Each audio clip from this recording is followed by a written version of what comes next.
Welcome to Workplace English. Today we're talking about product manager interviews and what companies really expect. Imagine you are sitting right across from a hiring manager at a top tech company. Oh, yeah. That is a stressful situation for anyone. Exactly. And they just slide a blank piece of paper across the desk, right?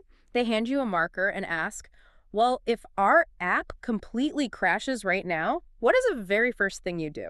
That is a classic trick question. Right. Or maybe they ask something like, we only have the budget to build one new feature this entire year, so how do you choose what it is? Yeah, that one comes up all the time. And honestly, how you answer in those next few minutes completely determines if you get the job. So today, our mission is to take the mystery out of these interviews by doing a deep dive into our source notes. Which is so needed, because a lot of candidates just freeze up in that room. Exactly. So whether you are interviewing tomorrow or you just want to understand how top professionals communicate complex ideas at work, we are breaking it all down for you. We'll explore exactly what interviewers are looking for and how the best candidates prepare. And we are going to do it using simple, clear English. Because honestly, it is great to be here doing this deep dive with you today. Yeah, it's great to have you. So where do we start? Well, when you look closely at how top-tier companies score these interviews, it is actually not a mystery at all. They are not looking for magic. Right, they have a system. Exactly. They are looking for a core trifecta.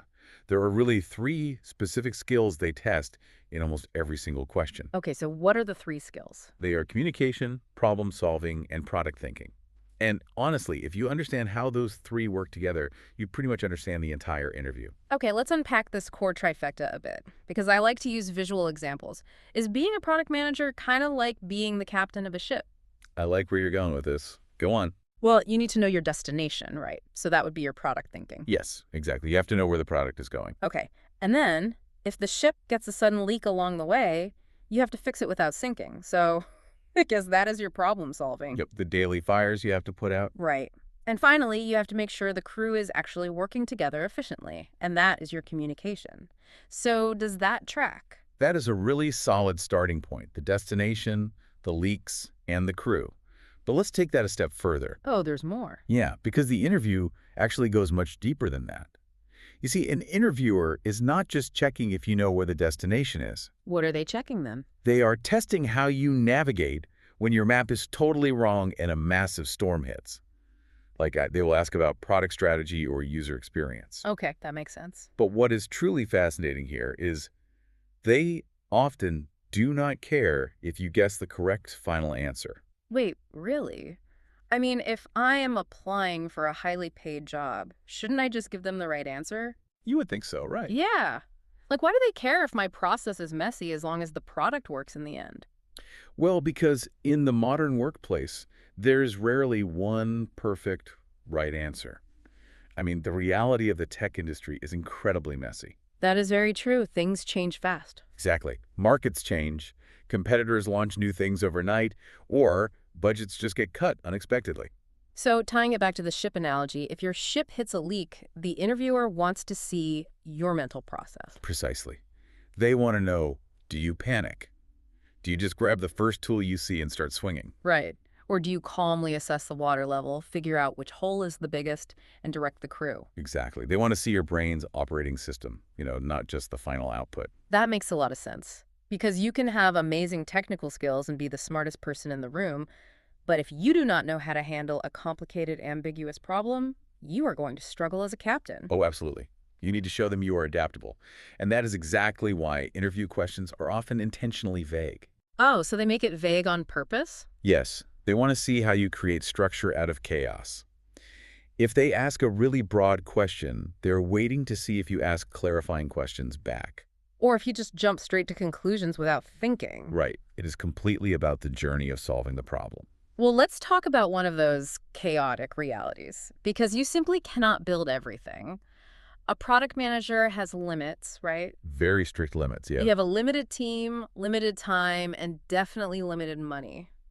But knowing what the user wants is completely useless if you do not know what to build first. Which brings us to a huge part of the interview. Right. Feature prioritization and roadmap planning. They seem to be massive topics in our source materials. Oh, they're usually the deciding factor for a candidate. Roadmap planning is basically drawing the map for the journey. So it is the big picture stuff. Exactly. It is deciding the strategic order of operations over the next 6 to 12 months. Okay, and what about feature prioritization? That is choosing exactly which improvements or tools get built right now, like today. But how do you actually answer a question about that in the interview? I mean, you cannot just say, I think we should build a dark mode because it looks cool. No, definitely not. That would fail immediately. Right. Or you cannot say, let's build an AI chatbot because everyone else is doing it. You have to really justify your decisions. Yes, justifying your decisions is the key phrase there. So is the secret to justifying these decisions always about the user? Like, if I just keep saying user impact, do I automatically pass the interview? Well,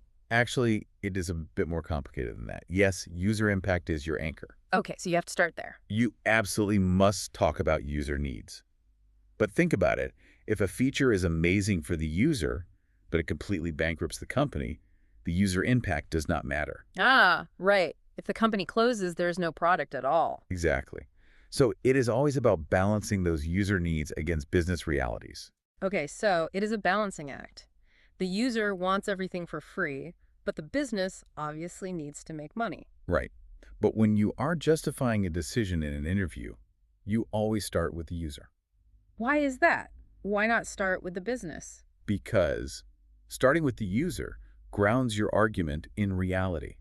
If you tell an interviewer, I want to build this feature because it uses cutting-edge technology, they will not be impressed. Because that is focusing on the technology, not the actual problem. Yes, exactly. Right. Nobody uses a product just because the code behind it is fancy. I mean, they use it because it solves a problem in their life. Precisely. But if you say, I noticed our users drop off at the payment screen, so I prioritize fixing the checkout flow. Because it directly solves a user frustration. Right. And you can add, which also increases our revenue. That is what they want to hear. Oh, I see. You justified the decision by connecting user impact to a business result. You proved why it mattered. Exactly. That is how you show true product thinking. I really like that approach. It is less like picking your favorite feature from a wish list and more like triage in a hospital emergency room. Triage is a fantastic metaphor for this. Right, because if you have 10 patients but only 2 doctors, you cannot treat everyone at exactly the same time. No, you have to make hard choices. You have to decide who gets help first based on the severity of their impact and the urgency of the situation. Yes, triage is exactly what you are doing with a product roadmap. You are constantly assessing effort versus impact. Okay, so how does that work in practice? Well, if a feature takes 6 months to build but only helps 1% of your users, that is a bad triage decision. Obviously, yeah. Too much effort for too little reward. But if it takes 2 days to build and helps 80% of your users, that goes straight to the front of the line. And interviewers want to hear you explain that triage process out loud. They do. And that transitions us perfectly into the how-to part of the interview. Because knowing what to build is only half the battle. Exactly. If you cannot actually communicate your strategy to the interviewer, you fail. And a lot of candidates seem to struggle here based on our notes. Oh, it is where the most knowledgeable candidates often trip up. You can be brilliant at product thinking, but if you cannot express it, the interviewer will not see it. Right. They have the right data in their head, but they just lose the room when they open their mouth. Yeah. The top metric interviewers look for here is whether a candidate can explain their thinking clearly and simply. We call it the anti-ramble strategy. The anti-ramble strategy? I love that. I think we have all been there. Oh, for sure. Nerves get the best of us. You get nervous, someone asks a really tough question, and you just start talking. You just hope that if you say enough words, eventually you will stumble onto the right answer. Yes, nerves definitely cause rambling. People talk in circles, they share way too much context. Or they just jump straight to the solution before even explaining what the problem is. Exactly. But top-tier candidates do the exact opposite. They stay incredibly structured. So what is the secret? How do they stay so structured? The key behavior you want to adopt is explaining your answers step by step. Why is the step-by-step part so critical? I mean, is it just to make the answer shorter so the interviewer does not get bored? No, it is actually much deeper than that. Uh-huh. When you speak in a numbered list, it changes how people hear you. Like saying, first I would do this, second I would do that. Exactly. For example, first, I would check the data. Second, I would talk to the users. Third, I would consult engineering. Okay, I see how that sounds really clear. Yes. And you are signaling to the interviewer that you do not panic under pressure. You are showing them that you actually have a framework for solving problems. It almost acts like a psychological anchor for the listener's brain, It right? really does. When they hear the word first, their brain relaxes because they know you are in control of the narrative. That is a huge insight. So keeping it simple does not mean you are not smart. Not at all. In fact, it shows the opposite.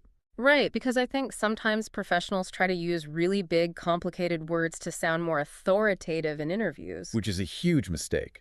The smartest people do not use complicated jargon to confuse you. Right, it actually proves you have mastered the complex topic well enough to break it down simply. Exactly.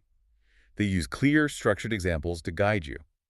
If you are asked about a time you solved a problem, do not talk in vague theories. So you need to be really specific. Yes, say something like, let me give you a specific example. Step 1.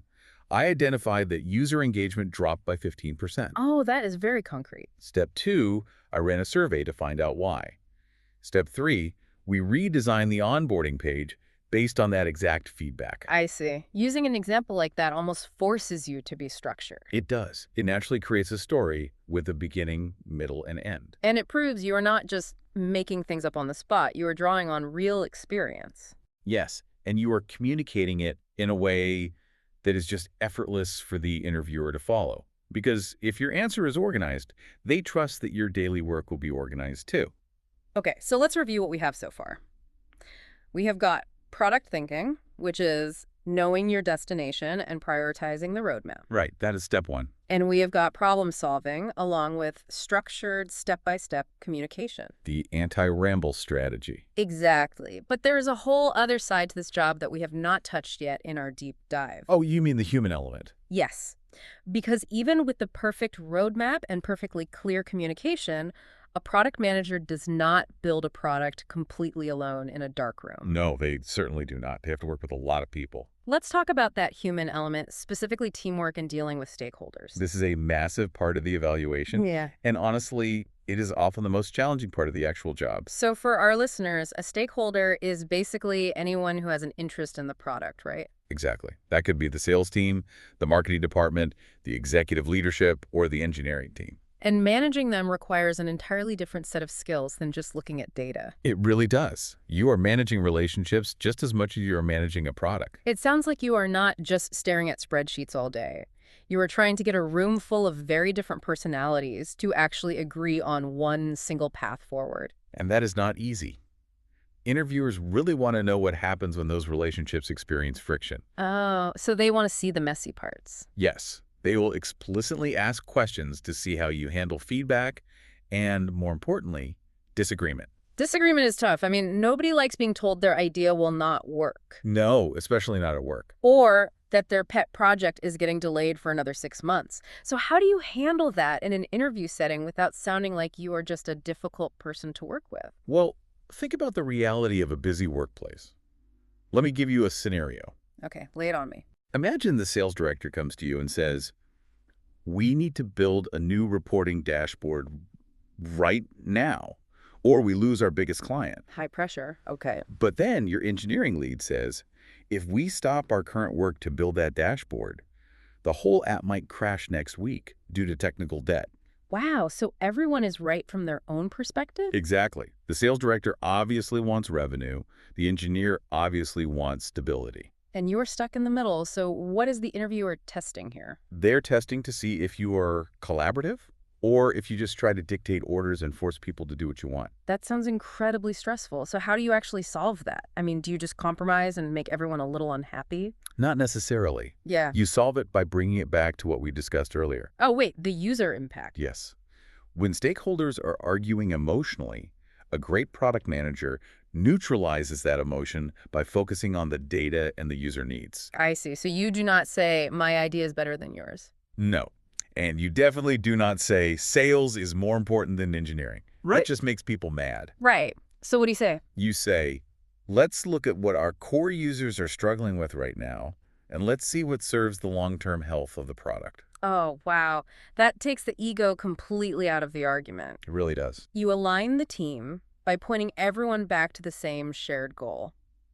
So problem solving is not just fixing a software bug. No, it is often fixing the misalignment in the meeting room. You just use the user data as a neutral third party. That is brilliant. Precisely. You become a facilitator rather than a dictator. Yeah. And handling feedback works the exact same way. How so? Like when someone criticizes your work. Yeah.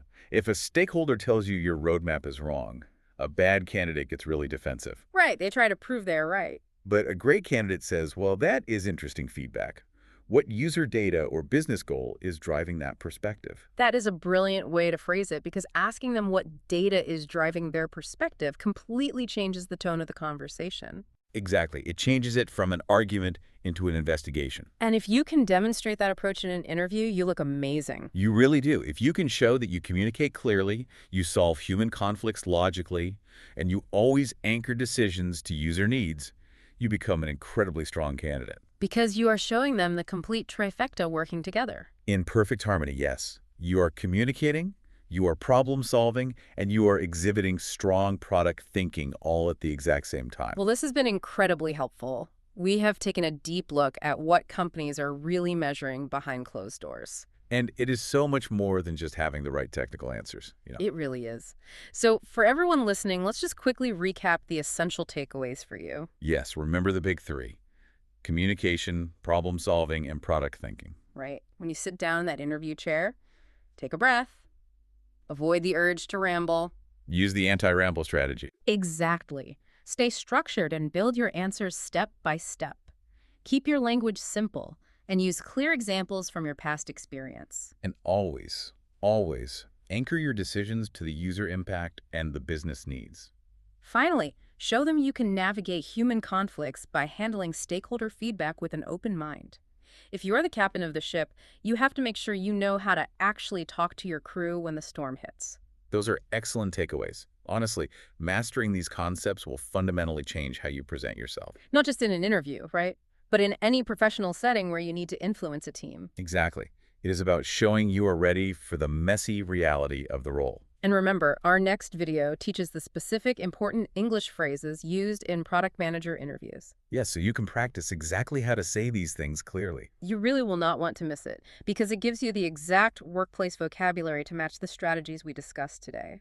But before we sign off, I do want to leave you with a final thought to mull over. Oh, I love these. What is it? Well, we talked a lot today about handling feedback and justifying decisions with your team. Yeah, the human element stuff. Right. So consider this. When an interviewer asks you how you prioritize a feature, are they really just testing your product knowledge? Wait, what else would they be testing? Or are they secretly testing your ability to listen to criticism and kindly communicate a hard no to your stakeholders? Oh, I love that. A secret test of your ability to say no without ruining the workplace relationship. Exactly. That completely changes how you look at the interview. Thank you so much for joining us today and sharing all of this. It was my pleasure. For everyone listening, start practicing that structured, step-by-step thinking in your everyday workplace conversations today, noting the difference it makes when you communicate complex ideas simply. Until next time, keep learning, keep growing, and keep navigating your ship.